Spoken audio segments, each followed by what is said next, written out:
Halo, Assalamualaikum warahmatullahi wabarakatuh. Kembali lagi di YouTube channel Rizal Sastra. Kalau ngomongin jodoh, gak akan ada habis-habisnya. Setuju gak sih? Untuk kamu yang belum mendapatkan jodoh terbaik, semoga Allah mendekatkan jodoh terbaik yang tentu aja sayang sama kamu. Jodoh itu gak datang sendiri. Kita harus menjemputnya dengan keimanan dan ketakwaan. Tentu juga usaha-usaha terbaik untuk mendapatkannya. Memang benar, memilih jodoh terbaik itu gak kayak membalikan telapak tangan. Lagi, jodoh atau pernikahan adalah ibadah yang terpanjang seumur hidup. Tentu pemilihannya harus hati-hati. Walaupun kita harus memilih dengan kehati-hatian, tapi kita harus tetap berusaha untuk menemukan jodoh terbaik itu. Daripada bingung-bingung, ini dia 6 tips kiat mendapatkan jodoh yang tepat. Poin pertama yang harus kita miliki adalah kenali diri kita lebih dalam. Maksudnya apa? Jadi, ketika kita menikah, kita harus mengetahui karakter pasangan. Untuk itu, lebih baik sebelum menikah, kita harus mengenali karakter kita lebih dalam.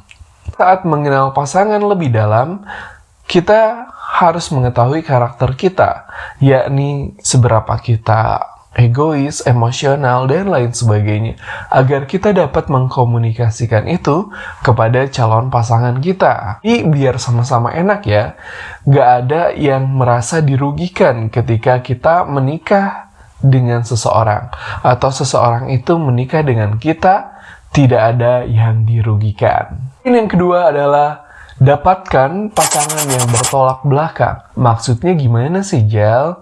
Jadi pasangan itu bukan hal atau memiliki sikap yang sama.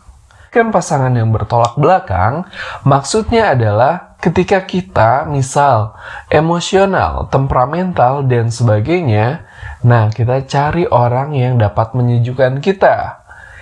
Nah itu dia. Misalkan lagi, kita kurang secara keilmuan agamanya.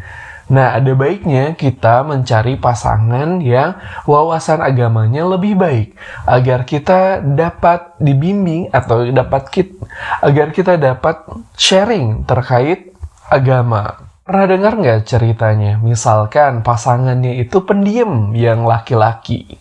Nah, pasangan yang wanita itu lebih talkative, lebih banyak berbicara. Pernah? Nah, itu dia. Kita harus mengimbanginya. Jadi, diusahakan kita memiliki hal yang melengkapi. Misal, kamu tuh adalah cowok menye-menye. Nah, jadi kamu carilah wanita yang tegas, yang dapat mengubah menye-menyemu menjadi munyu-munyu. Enggak dong, menjadi lebih tegas atau lebih terarah. Setuju nggak sih? Ini sekedar pengalaman ya. Jadi Ijal tuh mencari pasangan ketika waktu itu adalah pasangan yang tegas. Karena apa? Ijal berpikiran bahwa seseorang pria yang sukses akan terbentuk dari wanita yang tegas dan disiplin. Alhamdulillah akhirnya Ijal menikah ketika itu mendapatkan wanita yang tegas, disiplin, dan tangguh. Jadi itu kembali lagi ke kriteria teman-teman. Jadi usahakan pernikahan itu ada goals dan ada perubahan yang baik di dalam hidup kita. Poin yang ketiga adalah selalu nyaman bersamanya. Bagaimana cara kita mengetahuinya? Kita akan mengetahuinya dengan bahasan-bahasan yang kita ajukan. Bahasan-bahasan yang menarik. Hal ini juga terlihat dari bahasan yang kita miliki atau satu frekuensi. Misalkan, pernah dengar nggak kisah terkait dengan seorang pria dan wanita menikah saat mengenalnya di kampus? Misalkan seperti itu. Nah, itu juga yang terjadi dengan Ijal. Ijal mengenal istri ketika itu di organisasi. Jadi, Ijal merasa nyaman karena sudah tahu dari sikapnya, karakternya, dan tentu saja bahasan-bahasannya pun sama, karena kita satu organisasi dengan latar belakang yang sama. Itu sih. Keempat adalah status sosial yang setara. Nah, kalau Ijal lebih nyaman seperti itu, karena agar tidak ada ketimpangan, agar sesuai dengan keadaan yang kita miliki. Jadi tidak menimbulkan istilahnya kekeliruan dari pasangan atau kekecewaan dari pasangan.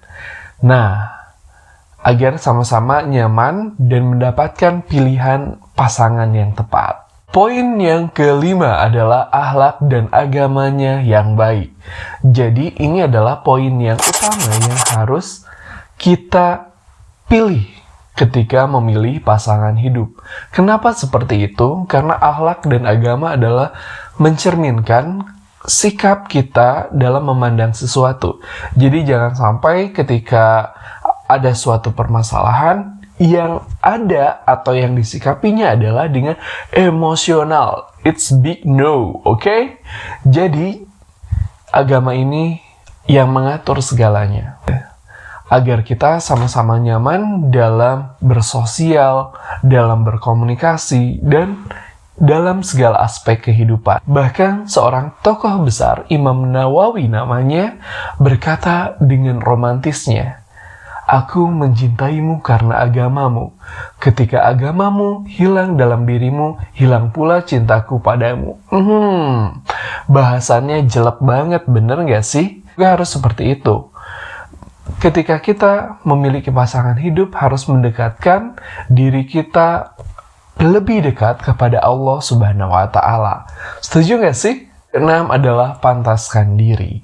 Tentu kita punya kriteria dalam memilih pasangan hidup terbaik. Nah, jangan sampai itu juga mengecewakan calon pasangan kamu.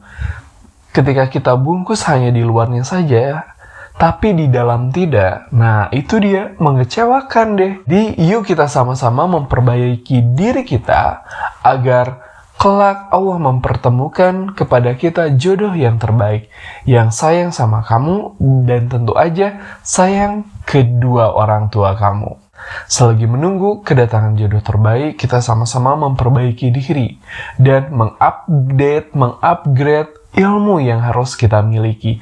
Ilmu berumah tangga, ilmu menjadi seorang bapak, seorang ibu, seorang tentu aja istri dan suami yang bahagia. Kita harus cicil itu satu persatu.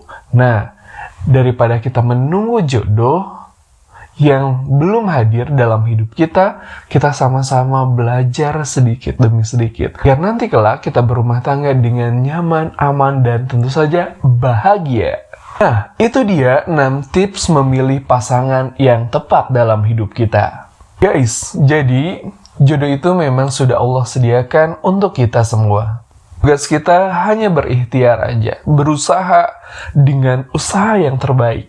Itu kita harus memilih pasangan yang tepat dan memahami cara memilih pasangan hidup yang tepat.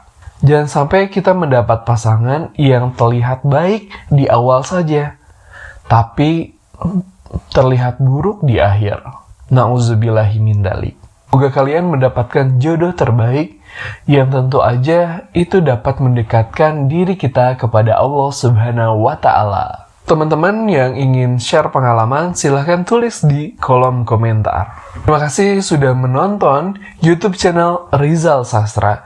Jangan lupa terus dukung konten ini dengan like, share, komen, dan tentu saja subscribe di YouTube channel Rizal Sastra. Sampai jumpa di konten selanjutnya. Wassalamualaikum warahmatullahi wabarakatuh.